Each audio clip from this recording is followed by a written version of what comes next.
How wonderful that some of you already got to visit a mosque. You're very fortunate here in Atlanta because you have many mosques, many opportunities to reach out to our Muslim brothers and sisters. In the whole state of Vermont, where I hail from, we have one.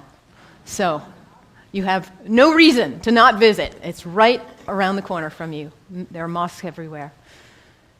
And it's important that we visit because Islam is the most misunderstood and the most maligned religion in the world today.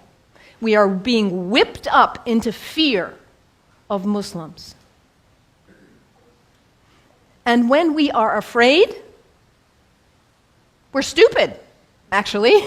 We're operating out of just that reptilian part of our brain. When we're afraid, we don't have access to our higher functionings, our whole self, the power of the knowledge in our hearts, our whole being. We're resigned to a small place of living. Ali, the son-in-law of the Prophet, says, people are afraid of what they don't understand. So my hope today is to share with you a little bit about what I love about Islam in order to invite you to a place of more understanding and less fear. Islam is very practical. If you are looking for insights about how to live a good life, how to be a good person, Islam has wonderful gems to offer to you. One of the things I love most about Islam is that it invites us to be concerned about what is the most important thing in life. To get our priorities straight. What is it for you?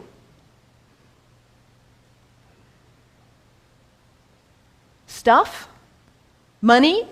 Power, prestige, family, kindness, service, love, art, compassion. What is it for you? If you get nothing else out of today, take that one question and live into it. And if you don't know the answer yet, find out. What is it for you? What's most important? In Islam, the answer is very clear. La ilaha illallah, Muhammadan Rasulullah. There is nothing but the source. God, the one. How did you say it, Anthony? That love which is greater than we can know. That's what matters. And Muhammad is his prophet. Is the prophet of love. La ilaha illallah, Muhammadan Rasulullah.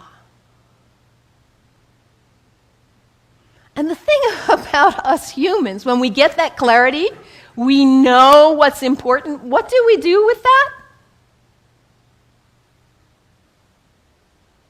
We forget. That's who we are. We humans, we are the great forgetters. How many of you made a New Year's resolution back on January 1st? How are you doing with it now? Let's be honest. How were you doing January 7th?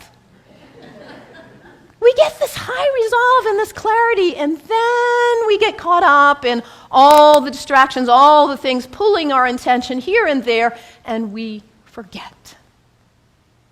That poet, Mary Oliver, says, what is it you plan to do with your one wild and precious life? What is it?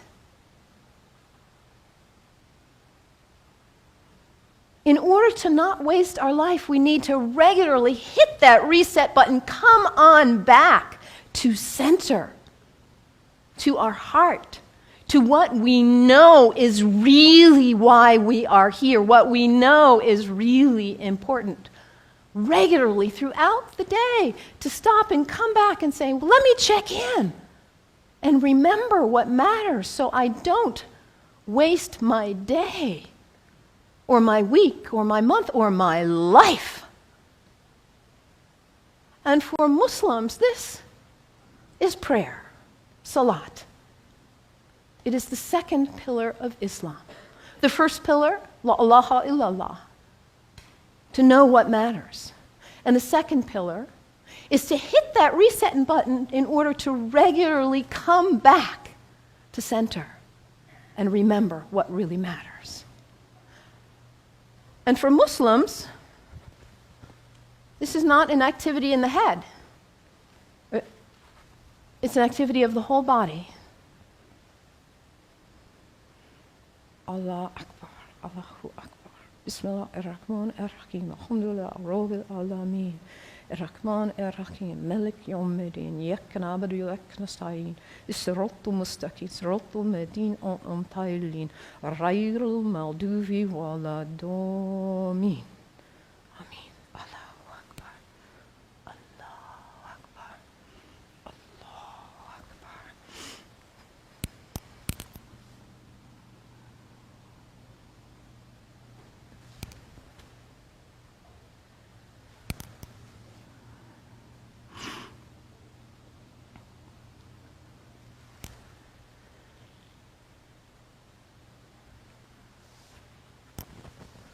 Can you imagine how limber you'd be if you did that 17 times a day? And it's done in the direction of Mecca, northeast, more or less. To hit that reset button in order to come back, to hear that voice still and small like we just sang about, to come back to what matters. So practical, I love that, the second pillar of Islam.